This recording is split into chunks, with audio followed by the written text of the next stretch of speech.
দীর্ঘ এক দশক ধরে দুঃসময় যেন তাড়া করছে বেগম খালেদা জিয়াকে। ক্যান্টনমেন্টের বাড়ি থেকে দেয়া হয়েছিল সরিয়ে, ছিলেন গৃহবন্দী।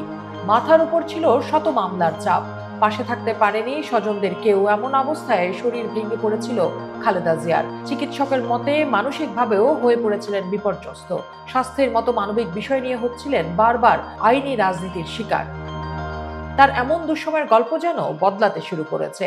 ৮ জানুয়ারি চিকিৎসার জন্য লন্ডন যাওয়ার পর সন্তান আর পরিবারের মানুষকে কাছে পেয়ে লন্ডন ক্লিনিকের চিকিৎসকরা জানিয়েছেন ১৩ জানুয়ারি থেকে আরো এক দফা পরীক্ষা নিরীক্ষা শুরু হচ্ছে খালেদা জিয়ার। ব্রিটিশ চিকিৎসক অধ্যাপক প্যাট্রিক কেনেডির তত্ত্বাবধানে একটি পুরো টিম কাজ করছে বেগম জিয়ার জন্য। চিকিৎসকরা প্রথম দফার পরীক্ষা নিরীক্ষা শেষে বলেছেন মানসিকভাবে তার স্টেবিলিটি তাকে সুস্থ করে তুলছে। পুত্র তারেক আর পুত্রবধূ জুবাইদা রহমান দুজনেই পালা করে খালেদা জিয়ার দেখভাল করছেন লন্ডন ক্লিনিকে। হাসপাতালের বিশেষ অনুমতিতে তারেক রহমান প্রায় প্রতিদিন মায়ের সাথে হাসপাতালে যাচ্ছেন, রাতেও থাকছেন। পালা করে সময় দিচ্ছেন জাইমা এবং জুবাইদাও।